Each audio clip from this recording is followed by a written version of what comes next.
தனது லிமிட்டை தாண்டி பாஜக அரசு தமிழ்நாடு உள்ளிட்ட தென் மாநிலங்களை வஞ்சிக்குது.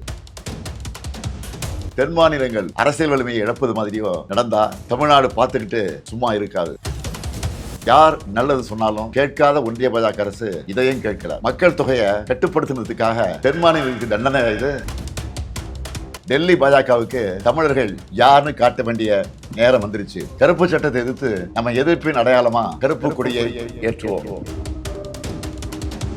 மீண்டும் எச்சரிக்கை செய்கிறேன். மக்கள் தொகை அடிப்படையில் தொகுதிகளை முடிவு செய்யக்கூடாது. கருப்பு சட்டத்தை நிறைவேற்றக்கூடாது. 8 கோடி தமிழர்களின் ஒற்றை கோரிக்கை இது. அரசியல் எல்லைகளை கடந்து தமிழ்நாட்டின் உரிமையை காக்க தமிழ்நாடே ஓங்கி ஒலிக்கட்டும்.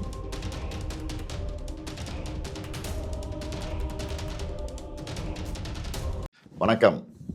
தமிழ்நாட்டின் வாசல் வர வந்துட்ட பேராபத்தை பற்றி நேற்று நான் வீடியோவில் சொல்லியிருந்தேன். டீலிமிட்டேஷனுங்கிற பேரில் தனது லிமிட்டை தாண்டி பாஜக அரசு தமிழ்நாடு உள்ளிட்ட தென் மாநிலங்களை வஞ்சிக்குது.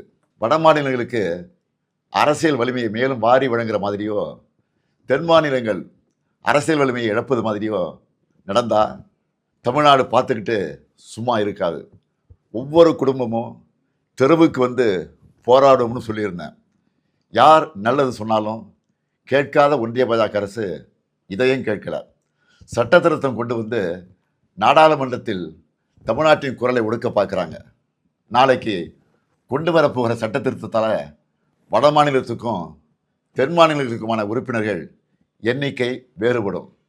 சும்மா பெயரளவுக்கு தமிழ்நாடு உள்ளிட்ட தென் மாநிலங்களுக்கு தொகுதி அதிகரிக்கணும்னு சொல்லிட்டு அவங்களுக்கு சாதகமான வட மாநிலங்களுக்கு மிக மிக கூடுதலாக தொகுதிகளை அதிகரித்து நம்ம தென் மாநிலங்களின் பிரதிநிதித்துவமே தேவை இல்லை என்ற நிலைமையை கொண்டு வர போகிறாங்க. இதைத்தான் எங்களுக்கு கிடைக்கப்படும் மாபெரும் அநீதி என சொல்கிறோம். மக்கள் தொகையை கட்டுப்படுத்துனதுக்காக தென் மாநிலங்களுக்கு தண்டனை இது. தேச நலனுக்காக தேச வளர்ச்சிக்காக நாங்கள் துணை நின்னா எங்களுடைய அரசியல் உரிமையை பறிப்பீங்களா? இதை விட கொடுமை என்ன இருக்க முடியும்? பிரதமர் மோடி அவர்களே, தமிழர்களையும் தென் மாநில மக்களையும் இரண்டாந்தர குடிமக்களாக பார்க்குறீங்க. டெல்லி பாஜகவுக்கு தமிழர்கள் யாருன்னு காட்ட வேண்டிய நேரம் வந்துருச்சு.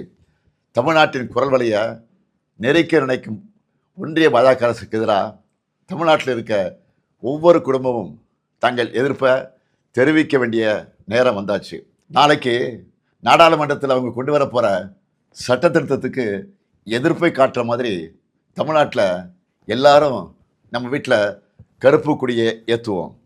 கருப்பு சட்டத்தை எதிர்த்து நம்ம எதிர்ப்பின் அடையாளமாக கருப்பு கொடியை ஏற்றுவோம். இந்தியாவை இருண்ட காலத்திற்கு அழைச்சிட்டு போகிற எதேச்சதிகார பாஜக அரசுக்கு எதிராக கருப்பு கொடி ஏற்றுவோம். இது தமிழ்நாட்டுக்கும் டெல்லிக்குமான தேர்தல் என நான் சொன்னதை பாஜக தொடர்ந்து நிரூபிக்குது. நான் சொன்னதோட உண்மையான அர்த்தத்தை பாஜகவே உணர்த்திடுச்சு. அவங்களுக்கு தமிழ்நாடு முன்னேறக்கூடாது, தமிழ்நாட்டை சார்ந்தவங்க குரல் கூட நாடாளுமன்றத்தில் ஒழிக்கக்கூடாது. அதுக்கான சதி திட்டத்தை சட்டமாகவே கொண்டு வராங்க. சதியை எப்படி சட்டமாக ஏற்க முடியும்? கருப்பு சட்டத்துக்கு எதிராக கருப்பு கொடி ஏற்றுவோம். ஒவ்வொரு வீட்டிலும் பொது இடங்கள்லையும் ஏற்றுவோம். மீண்டும் எச்சரிக்கை செய்கிறேன். மக்கள் தொகை அடிப்படையில் தொகுதிகளை முடிவு செய்யக்கூடாது. கருப்பு சட்டத்தை நிறைவேற்றக்கூடாது. 8 கோடி தமிழர்களின் ஒற்றை கோரிக்கை இது.